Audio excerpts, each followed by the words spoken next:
গরমে সুস্থ থাকার 7 টিপস। এই সময় মাংস খাওয়ার পরিমাণ কমান। বিরিয়ানি, পোলাও, খিচুড়ি এবং ফাস্টফুড জাতীয় খাবার এড়িয়ে চলুন। গরমে পান্তা ভাত খেতে পারেন, যা শরীর ঠান্ডা রাখবে এবং পাশাপাশি রোগ প্রতিরোধ ক্ষমতাও বাড়াতে সাহায্য করবে। প্রচুর পরিমাণে পানি পান করুন। প্রতিদিন 3 থেকে 4 লিটার পানি পান করুন। বাইরে গেলে ছাতা ব্যবহার করতে পারেন। একটি পানির বোতল সাথে রাখুন সব সময়।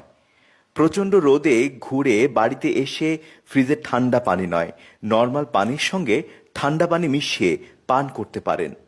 স্যালাইন, ডাবের পানি, লেবুর শরবত এবং গ্লুকোজ পান করুন, যা শরীর থেকে ঘাম হয়ে বের হয়ে যাওয়া পানির চাহিদা পূরণ করবে। দই, চিড়া, কলা, রুটি, সিদ্ধ ডিম, পাউরুটি, সবজি, নরম খিচুড়ি এ সময় খাবারের তালিকায় রাখতে পারেন।